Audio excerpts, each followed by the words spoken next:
and we spare no expense to bring you a weekly conversation with the one and only head coach Steve Kerr, brought to you by Xfinity. Stay connected, protected, and entertained. Steve, thank you for joining us. Some entertaining games over the weekend. That comeback against Utah was outstanding, and then no letdown up in Sacramento. You guys handled your business. You got to start to feel a little bit better about the way the season was ending than maybe just a week ago, wouldn't you say? Oh, yeah. Winning is good. I actually have a sign on my desk. It's a true story. Much like Dean Warmer in Animal House has the sign on his desk that says knowledge is good. I have a sign on my desk that says winning is good. And so it's very simple and yet very meaningful. Have you ever considered putting Draymond on double secret probation? I have many times.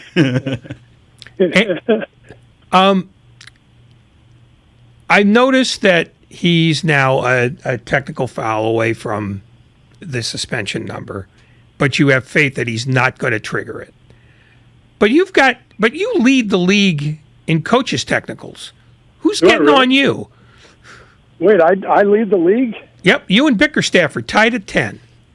All right. Congratulations. That's a pride. Thank you. So who chews you out? Bob. Do recreate those for me. No, I'm going to keep that quiet.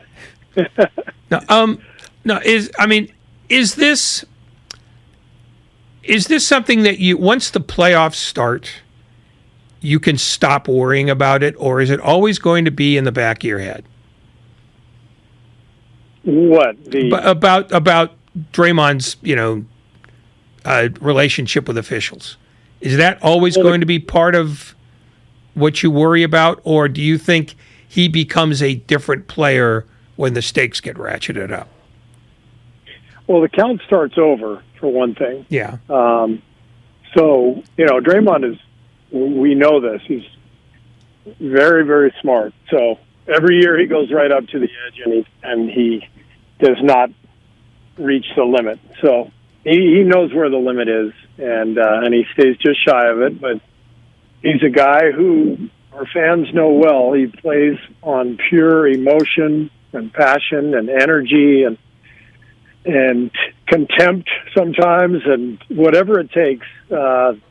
Draymond's got it inside him, and he's the ultimate winner. And along with that comes a lot of technical fouls. So that's the deal, and I'll take that deal any day.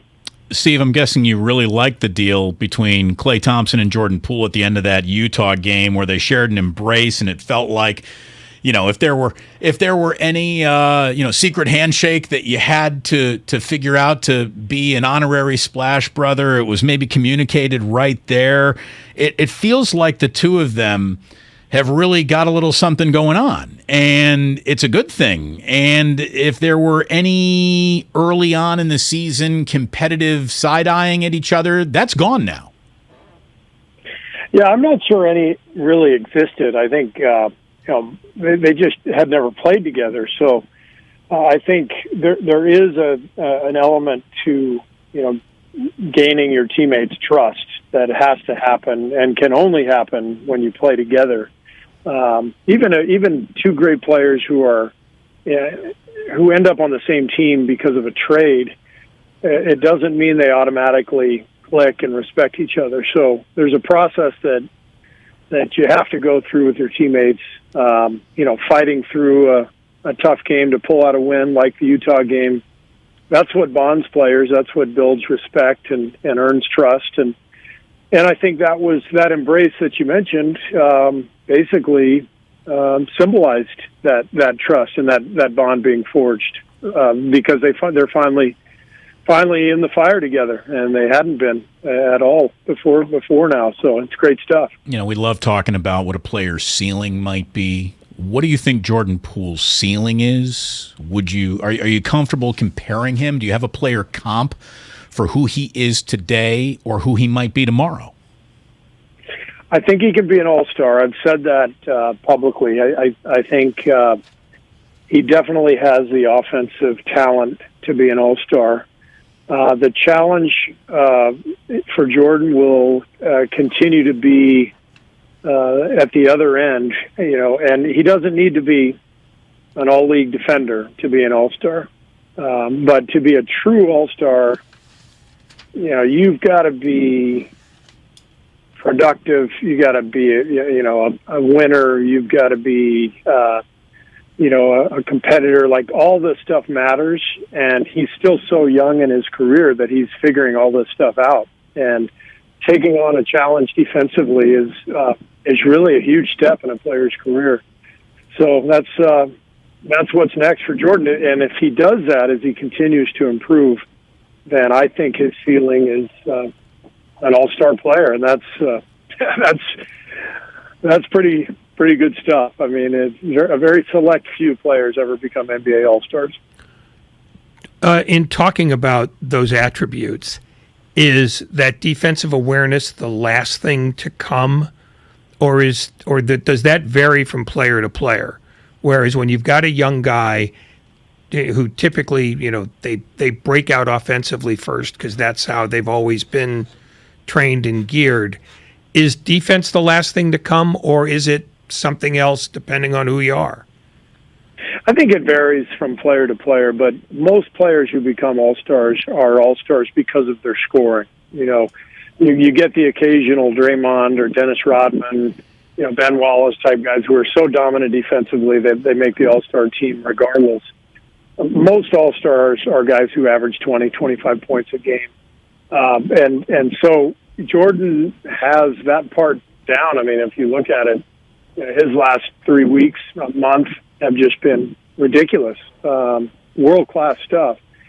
So to me, it's about continuing to do what he's doing offensively, but adding to that by us winning in the playoffs, by him taking on the defensive challenges that are for sure coming, and by embracing everything that comes with it. Because part of being an all-star is being in the spotlight, being in the crosshairs. You're going to get judged, you're going to get criticized. How do you handle that? Because nobody gets through scot-free. Everybody is at this level in modern life. It is not easy, man. You got so many people coming at you, and how he handles all that stuff is going to determine exactly how far he goes. I love how Draymond pointed out, Jordan Poole talking back at Chris Paul means Chris Paul's talking to him, and that means you arrived. Like, if you're getting under Chris Paul's skin, that's a good sign. That's a really good sign. Great sign. Great sign. I mean, Chris is one of the nastiest competitors in the league, one of the smartest players I've ever seen. Guy's a winner. He's a winner. He's proven it year in and year out. And, when you're out there on the court going against Chris Paul, you are not his friend. Much like you're not Draymond's friend. Chris is a killer. And so, for Jordan to get into it with him, I love it. I love the competition. I love the confidence. That's what you'd hope for from a young guy. I know that you guys had a little bit of a practice today. I'm guessing you weren't running everyone into a full lather, and obviously Curry wasn't out there running much, but you said he was getting some shots up. Can you tell us what that routine consisted of? Are those free throws? Is he moving? Is he jogging? How's that foot looking? Forget about the shot. I believe in that. How's the foot?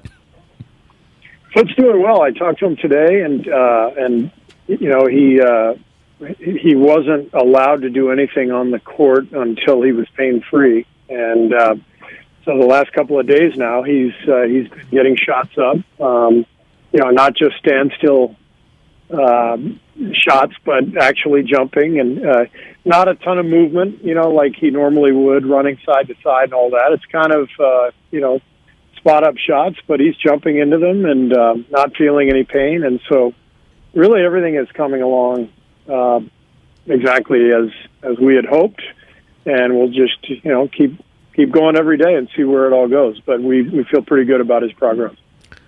This is a question that's only tangentially about health itself, but the gap between the end of the regular season and the start of your playoffs is about a week. is that when you're going to do all your prep for your first round opponent? Or are you looking at that week more as a let's make sure that everybody's healthy and concentrate on that because you've already put in all the concepts you want to put for the team you're playing? Yeah, so our video guys and our advanced scout, they're putting in preliminary reports on the teams that we're likely to play. And right now the odds are, pretty overwhelming that it'll either be Denver or Utah. That could still change, but pretty strong odds that it'll be one of those two teams. But as soon as that becomes official, if that becomes official when we still have a few days left in the regular season, then we will start our preparation for that matchup for sure. But the extra time that's been allotted, due to the play-in games, normally I wouldn't like it much because these guys are conditioned to play every other night, and to suddenly take a week off is not great for rhythm. But in this case, it's working to our favor because it obviously gives Steph an extra week to recover. Steve, are some of the rotations that we're seeing right now just how you're going to cross the finish line, or is it a harbinger of what we can expect to see come playoff time? And I guess I'm asking about Kuminga here because we've seen him in, we've seen him out. Has he regressed at all in your eyes, or are we just in don't trust rookie season?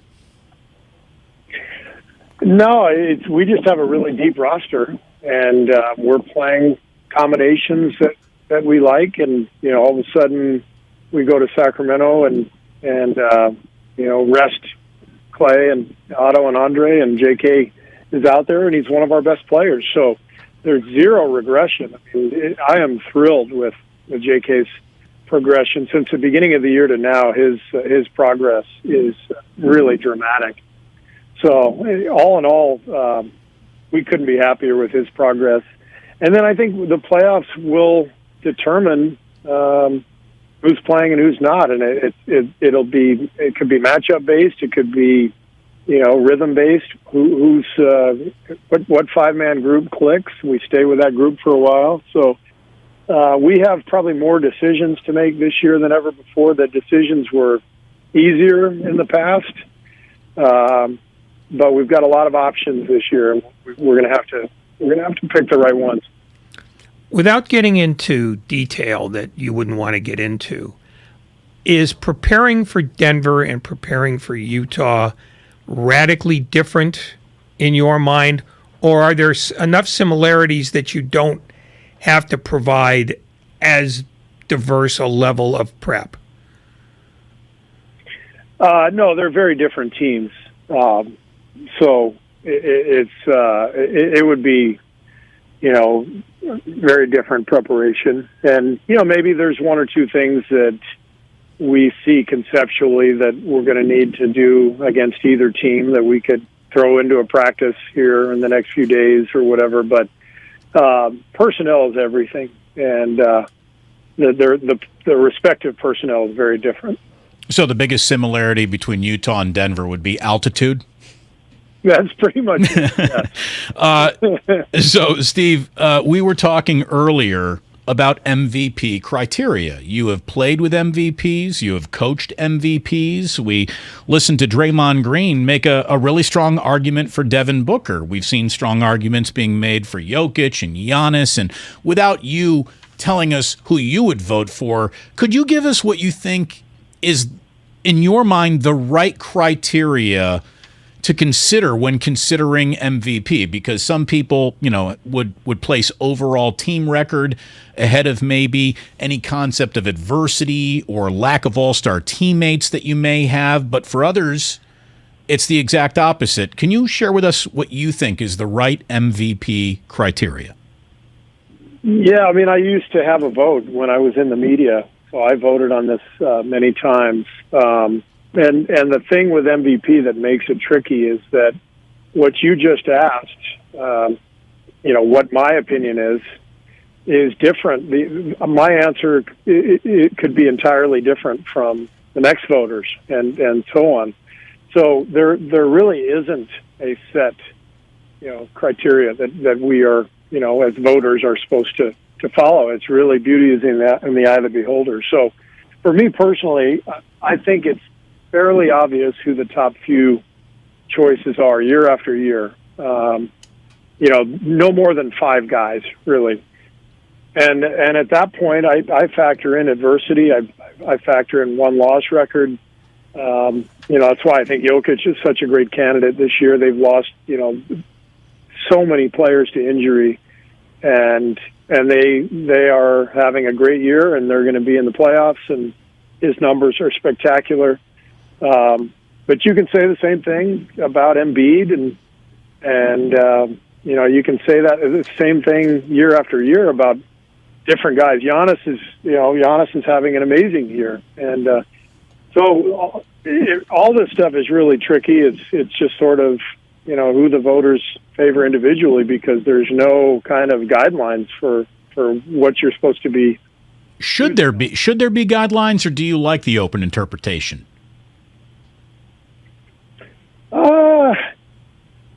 It's a good question. I mean, one thing that I always thought was interesting, just being a teammate of Michael Jordan's, every year that he didn't win it, we would all just sit there and go, come on.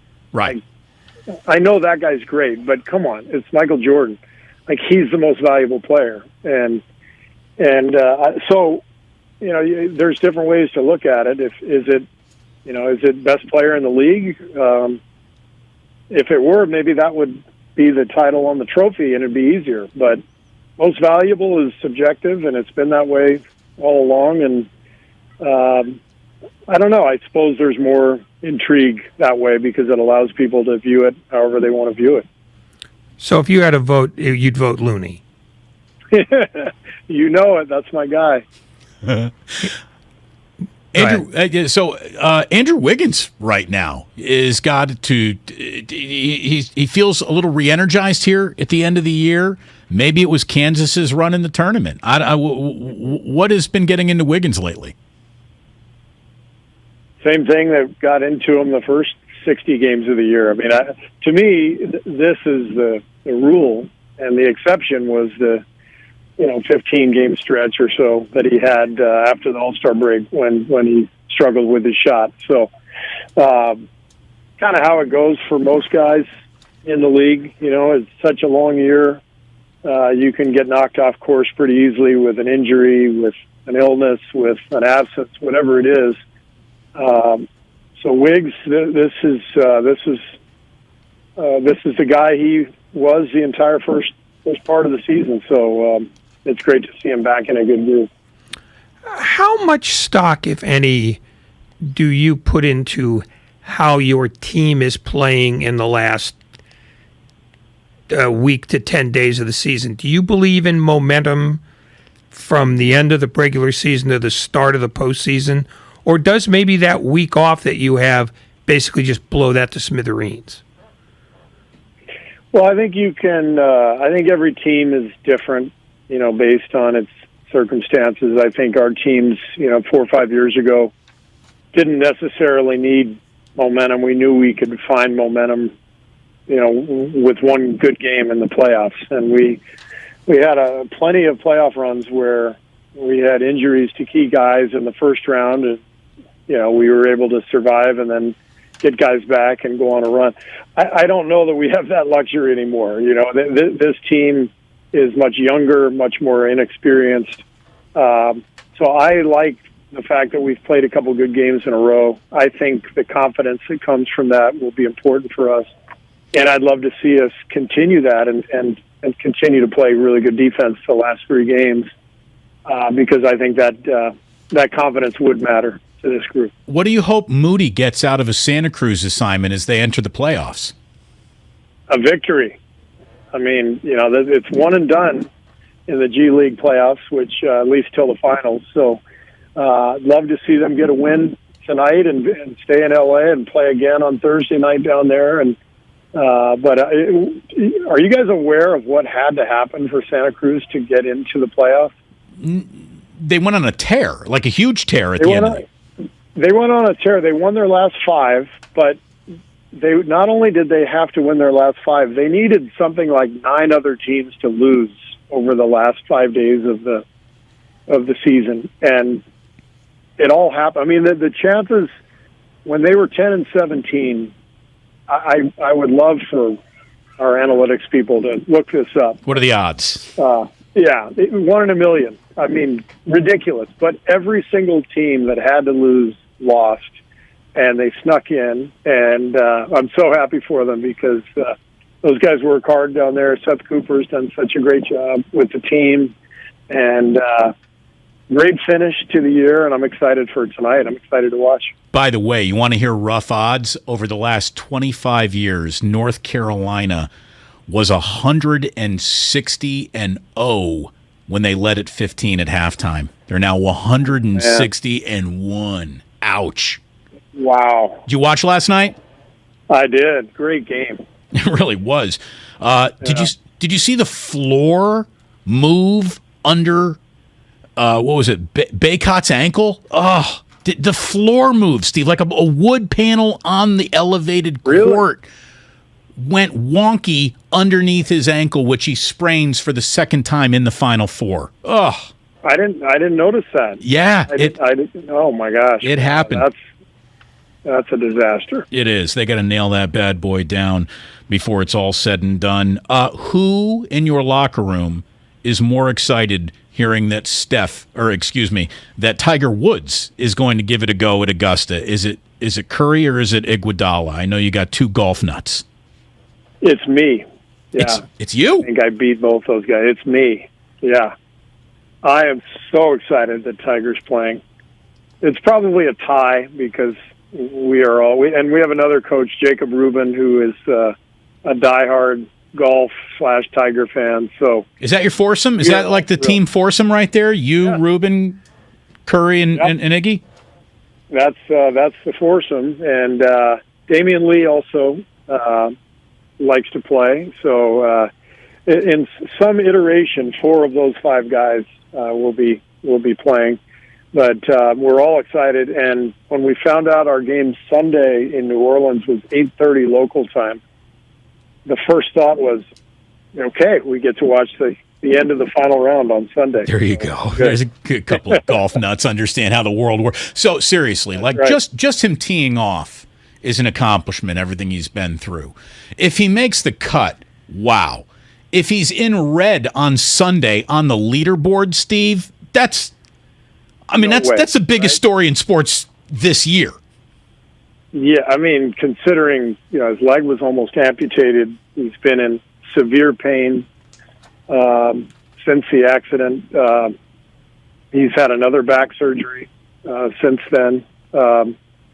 It's one of the most remarkable stories that I've ever heard. Just the fact that he's playing. So I don't expect to see him on the leaderboard on Sunday. That's too much to ask. It is. I mean, these guys are so finely tuned, and he hasn't played in a single tournament, so I think that's too much to ask. But I'm just thrilled to watch him like everybody else. Have you ever spent the $2 on a pimento cheese sandwich, and what is your review of the pimento cheese sandwich at Augusta? I have been lucky enough to be there a couple times, and did sample the pimento cheese sandwich, wrapped in green cellophane, by the way. Nice. It just in case the cellophane runs away, it'll blend in with the grass, so it doesn't look bad. Pretty good sandwich, actually. I'm gonna give it its props. I would never make a pimento cheese sandwich at home, but pretty good, pretty solid. Good How luck. many sandwiches do you make at home? I'm a little more of a chef than you may know, Ray. Well, you kept that cryptic. So we were going to go over the Colin Morikawa Champions Dinner, which, by the way, sounds absolutely fantastic. But I know you've got better things to do, Steve. So Ray and I will do that on our own. Good luck against the Lakers, who could be walking into Chase Center with a funeral pyre. So good luck against the road trip that you got coming up, the last 2 on the road. And we can't wait to see who you get matched up with and talk to you all about that next week. We thank you, as always, for your time, and enjoy the Masters. All right, gentlemen. You too. Thanks, guys. Thank you very, very much.